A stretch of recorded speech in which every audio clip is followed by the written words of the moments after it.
మాట్లాడతాడు. హలో బాగున్నావా?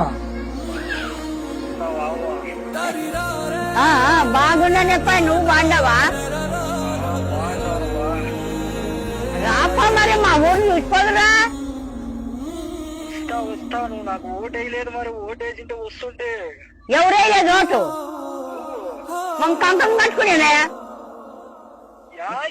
ఓటు వేసి జగన్ జగన్ జగన్ జగన్ అని కానీ మా బతుకుంటే పప్ప. నువ్వు మరి ఈ మాట మాట్లాడతావా? నా కొడుకులు నలుగురు అనుకునేనే. నువ్వు అదంతా అనుకున్నది తప్ప నా కొడుకు నువ్వా?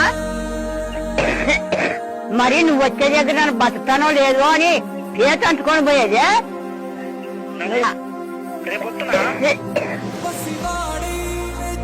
మీరు ఎప్పుడు రమ్మంటే